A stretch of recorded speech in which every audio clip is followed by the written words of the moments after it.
Hello दोस्तों, नमस्कार। मैं अखिलेश कुमार अपने YouTube चैनल यस्टरडे वेब्स में आपका स्वागत करता हूं।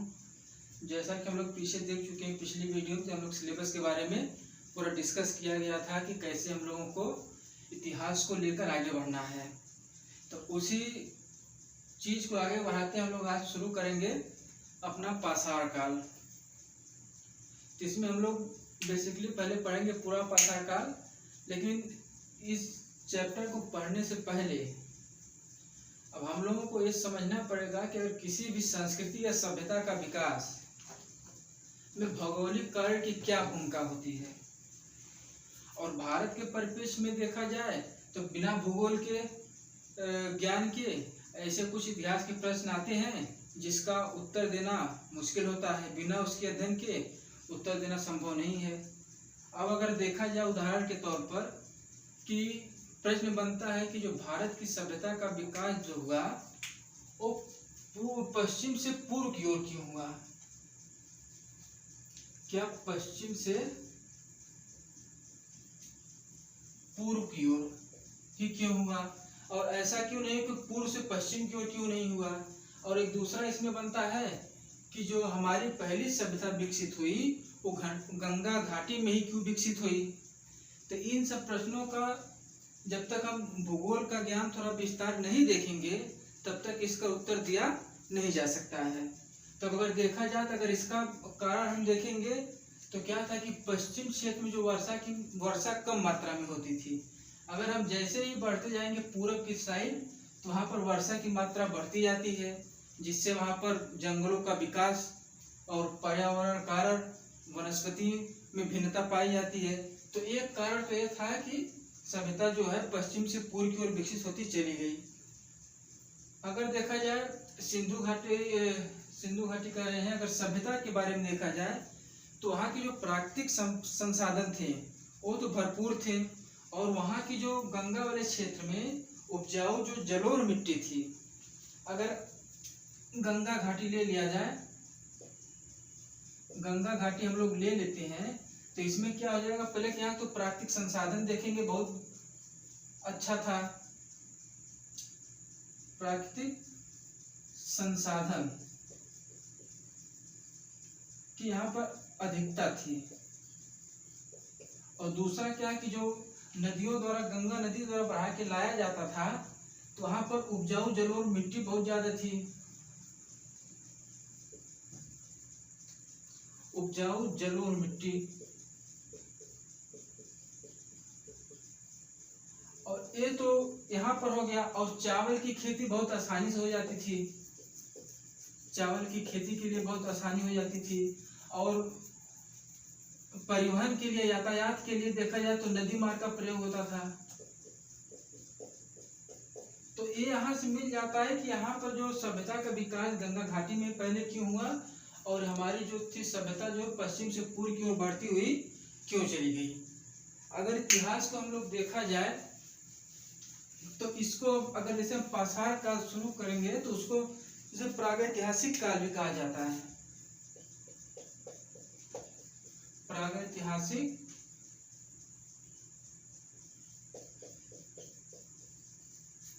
प्रागैतिहासिक काल। अब इसको देखा जाए तो अब पहले समझना पड़ेगा प्रागैतिहासिक क्या होता है, आद्य ऐतिहासिक क्या होता है और ऐतिहासिक क्या होता है। तो इसके बारे में हम थोड़ा थोड़ा जान लेते हैं। इसमें क्या होता है कि अगर इसमें हम लोग देखा जाए तो किसी भी चीज को इतिहास के बारे में जानने के लिए दो चीजों की आवश्यकता होती है। एक तो साहित्यिक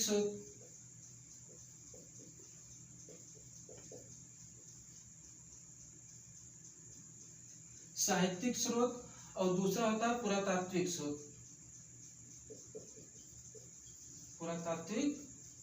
स्रोत। तो अब हम यहाँ पर देखेंगे कि यहाँ पर क्या होगा, हमारे पास साहित्यिक स्रोत नहीं है। तो अगर कहा जाए कि वहाँ यहाँ पर केवल मतलब कि अगर पुरातात्विक स्रोत का ही जैसे जानकारी मिलती है और साहित्यिक नहीं, इसका मेन फैक्टर यहाँ हो जाता है कि यहाँ पर साहित्य नहीं मिला या कोई लिपि नहीं मिली। अगर हम आद्य ऐतिहासिक देखेंगे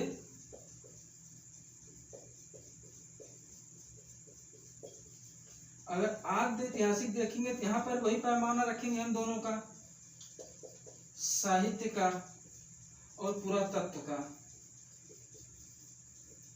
तो अब यहाँ पर साहित्य पाया गया और पुरातत्व भी पाया गया, लेकिन अब यहाँ पर देखा जाए कि साहित्य जो है वो पढ़ा नहीं जा सका। लिपि जो यहाँ पर पाई गई वो पढ़ी नहीं जा सकती थी। तो अगर इसका अध्ययन पर फिर इसके अध्ययन पर भी निर्भरता वही आ गई पुरातत्व पर, लेकिन यहाँ पर दोनों चीज पाया गया, लेकिन लिपि यहाँ पर पढ़ी नहीं गई। और ऐतिहासिक जो है आपका साहित्यिक भी पुरातात्विक दोनों, मतलब कि साहित्य पढ़ा भी गया और पुरातत्व दोनों के माध्यम से यहाँ पर हो गया। तो आपको तीनों के बारे में जानकारी यहाँ पर हो गई। तो आइए हम लोग अपने मेन चैप्टर पर चलते हैं। तो मान लीजिए प्रागैतिहासिक काल हमारा है, तो इसको जैसे हम लोग सिलेबस में पढ़े थे, तो इसको हम लोग 3 पार्ट में डिवाइड कर दिए थे। पूरा पाषाण काल,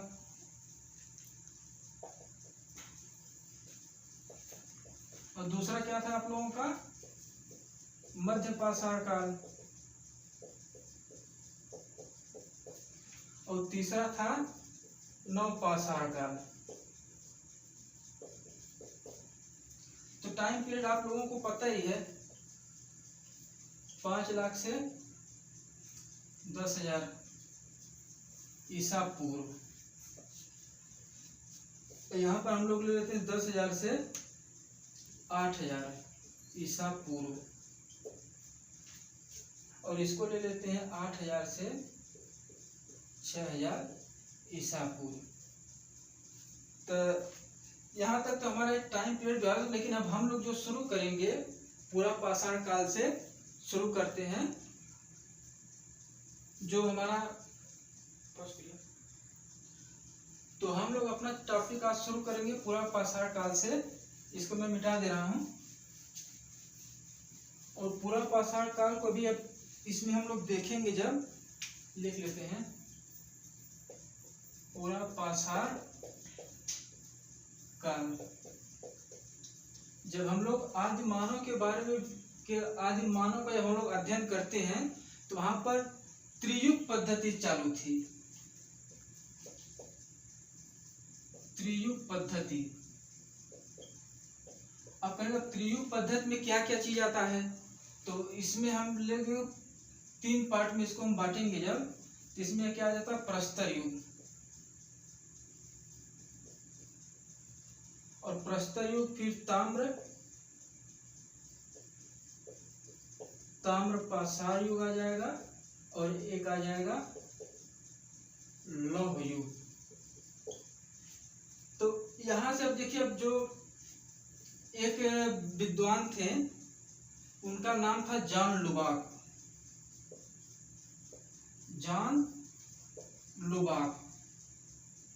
जॉन लुबाक इन्होंने क्या किया, इन्होंने प्रस्तर युग को 2 भागों में बांट दिया।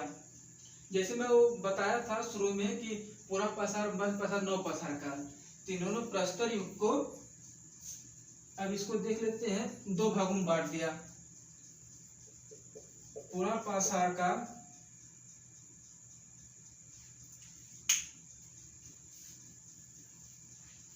इन्होंने बांटा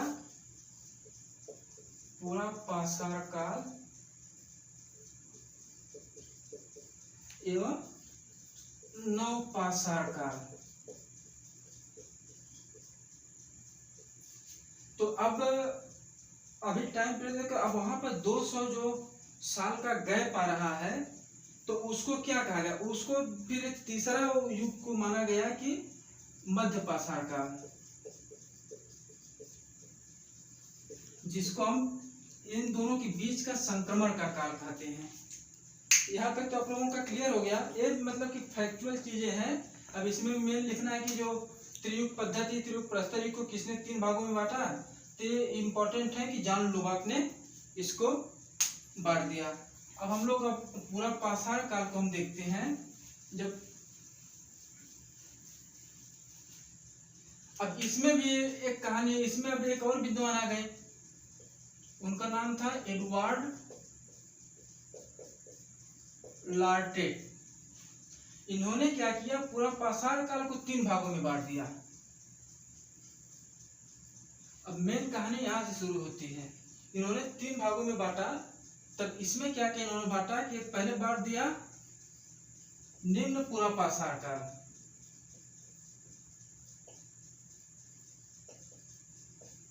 और दूसरा क्या था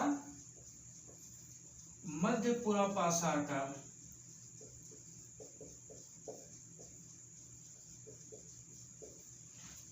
और तीसरा था आपका उच्च पूरा पाषाणकाल।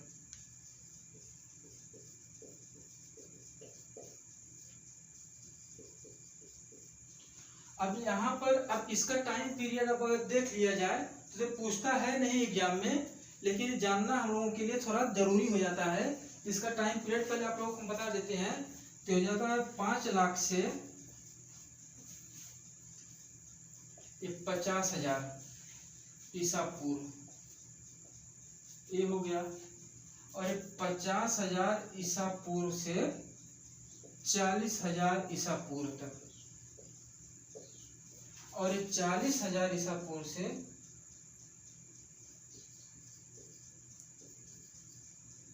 10,000 ईसा पूर्व तक। ये तो इसका डिवाइड हो गया पूरा पाषाण काल को। अगर हम इसमें और भी जानकारी ऐड करना चाहें तब यहाँ पर देखेंगे कि जो मानव का प्रारंभिक विकास यहीं पर होता है। इसमें हम क्या आ जाएगा, मानव का प्रारंभिक विकास।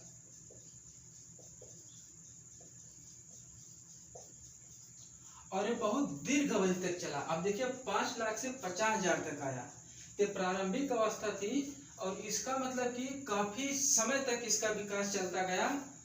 तो और यहाँ पर अब देखेंगे निम्न पाषाण काल की और विशेषता अगर हम देखते हैं तो इसको हम सोचे मिटा दे नहीं। अब यहीं पर हम देख रहे थे, यहाँ पर इसी निम्न पाषाण को हम क्रोड संस्कृति कहते हैं। क्रोड संस्कृति भी कहते हैं। क्यों क्रोड संस्कृति कहते हैं, तब यहाँ पर देख लीजिए, यहाँ पर जो हथियार या औजार पाए गए ये बड़े बड़े मिलते थे। बड़े मिलने के सेंस में भारी थे, जो शिकार करने के लिए ऊपर से किसी के ऊपर फेंक दिया जाए तो एक क्रोड होता था। तो इसी के नाम से क्रोड संस्कृति पड़ गई। और अब सोहन घाटी के एरिया जो हमें पाकिस्तान वाला के पंजाब वाला क्षेत्र जो है, अब वहां जाएंगे सोहन घाटी में, तो यहाँ आपको चॉपिंग संस्कृति मिल जाती है। चॉपिंग संस्कृति मिल जाती है। ये तो इसका हो गया। अब जब आगे बढ़ेंगे मध्य पूरा पाषाण काल तक जब जाएंगे, अब इसमें आ जाता है आपका बेलन घाटी भी आ जाता है, और राजस्थान का डिडवाना वाला भी क्षेत्र आ जाता है। तो ये सबको हम मैप के थ्रू आपको बताने का प्रयास करेंगे। अब ऐसे लिखने में आप लोगों को समझने में भी थोड़ा दिक्कत होगी, और ऐसे बताने मतलब कि आपको रखने का प्रयास करना पड़ेगा। तो मैं ये जो स्थान में विशेष स्थान नहीं बता रहा हूँ, उसको मैं नेक्स्ट वीडियो में क्या करूँगा कि इंडिया के मैप के थ्रू जो भी 10-15 पॉइंट हैं स्थान के बारे में, उसको इंडिकेट करते हुए उसकी विशेषताओं को मैं बताते हुए आप लोगों को चलूंगा। तो ये मत सोचिएगा कि यहाँ पर मतलब कि हम काफ़ी चीज़ों को छोड़ रहे हैं, लेकिन हम आप लोगों को जो पढ़ने का तरीका है ना, उसको मैं चेंज कराऊंगा। अब कितना रटेंगे, 22 प्लेस है यहाँ पर। तो अगर 22 प्लेस को मैं लिख देता हूँ तो कितना आप लोग ध्यान रख पाएंगे, नहीं हो पाएगा। लेकिन अगर उसको मैं मैप के थ्रू समझाऊंगा, उसको पॉइंट आउट करवाऊंगा, तो आपके दिमाग में ज़्यादा समय तक चीज़ें बैठी रहेंगी। अब आगे चलते हैं मध्य पूरा पाषाण काल में। यही क्रोड को ही समझ लेते हैं। हमारे क्रोड है, तब यहाँ पर आपकी आ जाती है सल्क संस्कृति। सल्क के बाद आपकी फलक संस्कृति आ जाती है। सल्क हटा ही देते हैं। फलक संस्कृति, तो इसमें क्या होता था, तो एक दूसरे पत्थर से इस पर अटैक किया जाता था, और अटैक करने के बाद जब ये टूटता था तो इस पपड़ी में बट जाता था। जब पपड़ी में बटता था तो यहाँ से पपड़ी जो निकलती थी, ये मतलब कि मान लीजिए कि 30x32 के अनुपात में कहते हैं कि चौड़ाई जो इसकी है 30 सेंटीमीटर, और लंबाई जो है 30 सेंटीमीटर और चौड़ाई जो 12 सेंटीमीटर हो जाएगी। तो मतलब कि काफी खुदरा सा मतलब कि बनता था, ज्यादा धारदार नहीं होता था। लेकिन इससे क्या होगा, इससे अब मान लीजिए कोई शिकार की उसका चमड़ा छीलने में या उसको काटने में, तो इन सब का यूज लोग यहाँ पर करते थे। अब इसमें दो स्थान मान लीजिए, एक नेवासा हो गया, जो महाराष्ट्र, यहाँ पर आपको पत्थर की चक्की मिली है।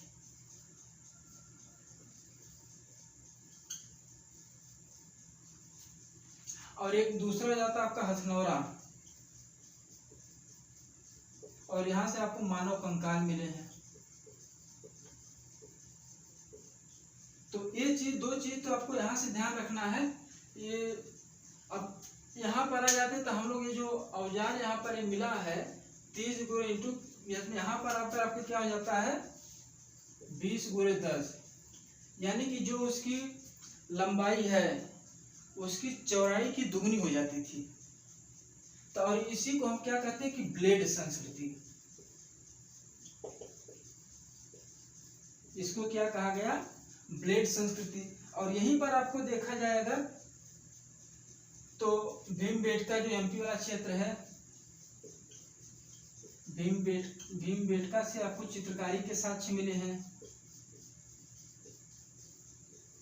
अब दूसरा पॉइंट आपको इसमें हम बता देते हैं, ये जो बेलन घाटी आपकी है, बेलन घाटी उत्तर प्रदेश, यहाँ पर एक स्थान है लोहंदा नाला। यहाँ से आपको देवी की मूर्ति मिली है, देवी की मूर्ति मिली है। और एक और यहाँ पर फैक्ट है, जो पटवे नामक स्थान है, ये आपका महाराष्ट्र में है। और यहाँ पर क्या मिला, शुतुरमुर्ग का अंडा, शुतुरमुर्ग का अंडा मिला है यहाँ से। तो ये क्या दर्शाता है कि यहाँ पर मतलब कि लोग कला को भी पसंद करते थे।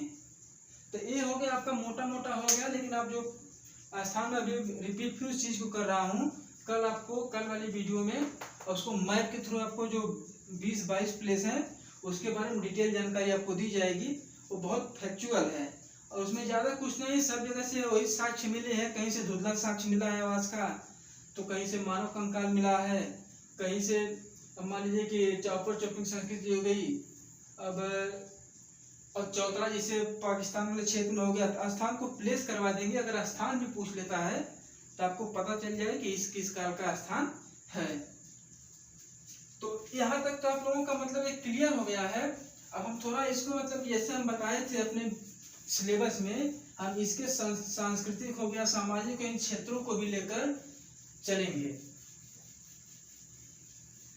तो यहाँ पर हम लोग इसका मतलब थोड़ा सा सामाजिक और सांस्कृतिक स्थिति को देख लेते हैं।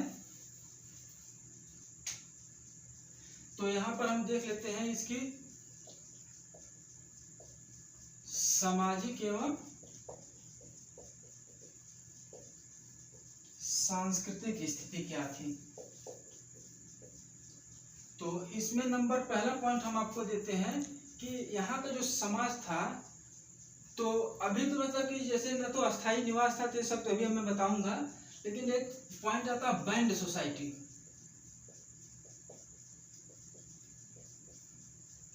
अब बैंड सोसाइटी क्या आप लोग सोचेंगे, तो अगर आप लोग इलाहाबाद वाले क्षेत्र का, पूर्वांचल वाले क्षेत्र के होंगे, तो वहां पर देखते हो शादी ब्याह में बैंड किया जाता था, जो एक ही वेशभूषा के कपड़े पहन के अपना एक गोल बना के लोग रहते थे, एक समूह। तो यहाँ इससे क्या होता है कि लोगों के बीच में सामुदायिक भावना जो थी, सामुदायिक जो भावना थी लोगों के अंदर बहुत ज्यादा थी, बहुत ज्यादा थी। और ये मतलब कितने लोगों का समूह होता था, 20 से 40 लोगों का समूह होता था, जो एक साथ शिकार पर या एक स्थान से दूसरे स्थान पर जाते रहते थे। और इनका एक और मुख्य काम क्या था, जो है शिकार एवं खाद्य संग्रह। ये दूसरा पॉइंट आप देखते हैं, शिकार। इनका जो जीवन यापन का जो था, मतलब कि भोजन का क्या था, ये डिपेंड लोग रहते थे शिकार और जो जंगलों में पाए जाने फल है, कंदमूल है, उस पर ज्यादातर निर्भर रहते थे।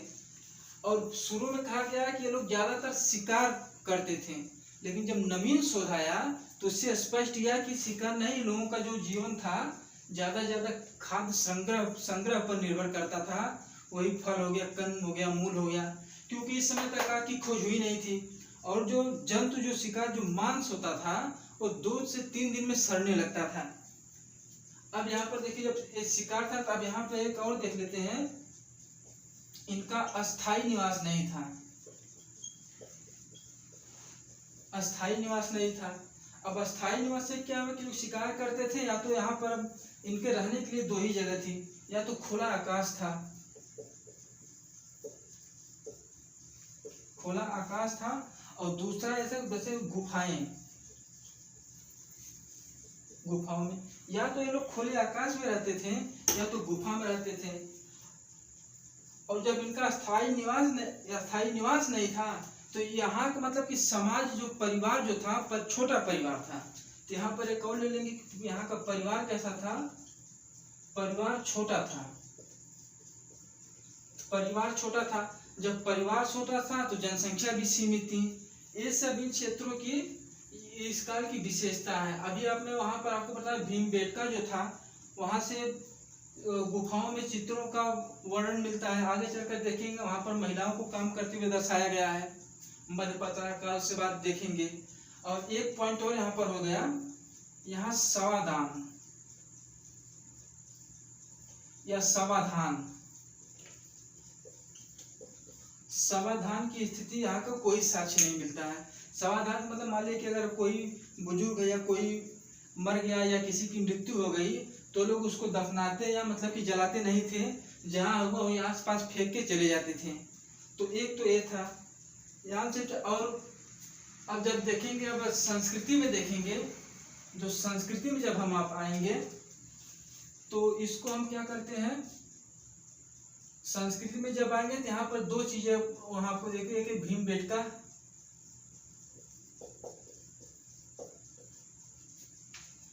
और एक हो गया आपका लोहंदा नाला,